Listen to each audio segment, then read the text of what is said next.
Welcome to Headline to Heartline. At the palace, doors open to reputation. Only what you have earned lets you in. So here is the question we are answering tonight. Is King Charles keeping Prince Andrew and Sarah, Duchess of York, out of this year's Christmas spotlight to protect the monarchy's image from the Epstein scandal, or is it simply the natural continuation of decisions made years ago?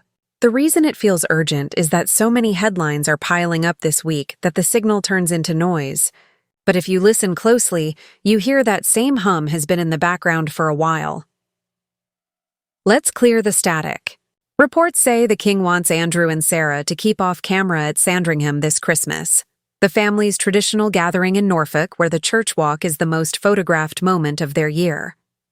That is a visibility choice tied to a single day with many lenses, not a new punishment. It fits the pattern set in January 2022 when Buckingham Palace said Andrew's military affiliations and royal patronages were returned to the crown and that he would not return to public duties. He also stopped using HRH in any official capacity. HRH means His or Her Royal Highness, a style reserved for senior royals.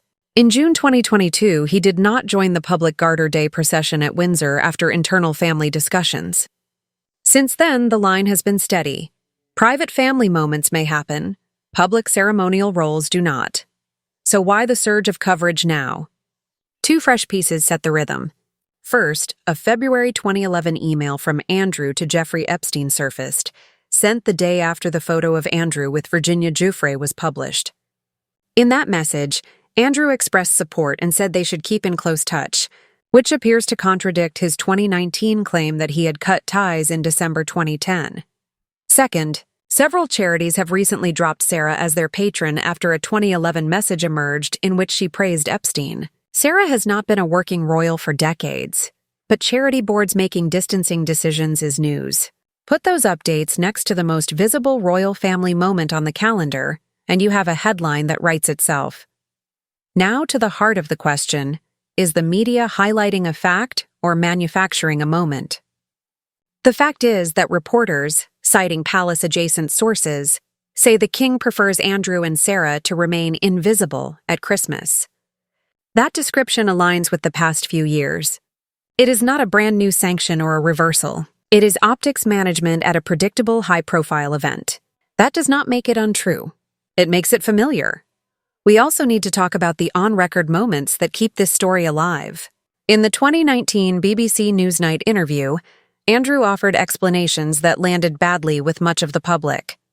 He said he had taken his daughter to a Pizza Express in Woking on a key night and described a medical condition that meant he could not sweat at the time. He also said he stayed at Epstein's New York house to end the friendship, which he called a matter of honor and judgment. Those statements were not illegal on their face, but they were problematic because they seemed to minimize the gravity of the allegations and relied on claims that were quickly mocked or contested. When a later email suggests he remained in friendly contact in early 2011, it undercuts the timeline he presented and weakens trust in his judgment. Sarah's situation also deserves a clear sentence. A 2011 message in which she praised Epstein has led multiple charities to cut ties in recent weeks. She has long apologized for past financial dealings connected to him, but the warm language in that email reads as moral misjudgment today, especially to organizations serving children and families. That is why boards moved quickly. None of this makes her a working royal again or removes her from one. It does explain why the family would avoid her appearing in the most public holiday images right now. So, is Epstein a ghost haunting the palace? I do not think that image quite fits.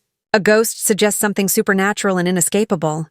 What we have is an accountability story that keeps returning when new documents or messages appear. Editors then tether those updates to familiar royal milestones because audiences recognize them. It is not a haunting. It is the long shadow of earlier choices and the public's reasonable interest in whether words match actions. If you appreciate straight answers without the drama, please like and subscribe so more people can find this kind of reporting. Here is the bottom line. The Christmas angle is real in the sense that we should expect Andrew and Sarah to keep out of the frame. It is not new in the sense of policy. The decisive change happened in 2022 and has held. The fresh pieces this fall are Andrew's 2011 email and the charity fallout over Sarah's 2011 message. Those are why the volume is louder. The social impact is simple to describe. For supporters of the monarchy, keeping them out of the spotlight protects a national institution from being overshadowed at a time meant for community and service.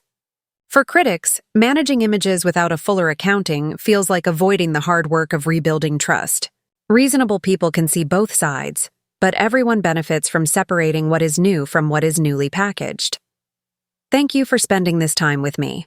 Please subscribe to the channel and like the video, so we can keep bringing careful reporting to complicated stories. At the palace, doors open to reputation, and this season those same doors show not a new decree, but the same measure of what has been earned.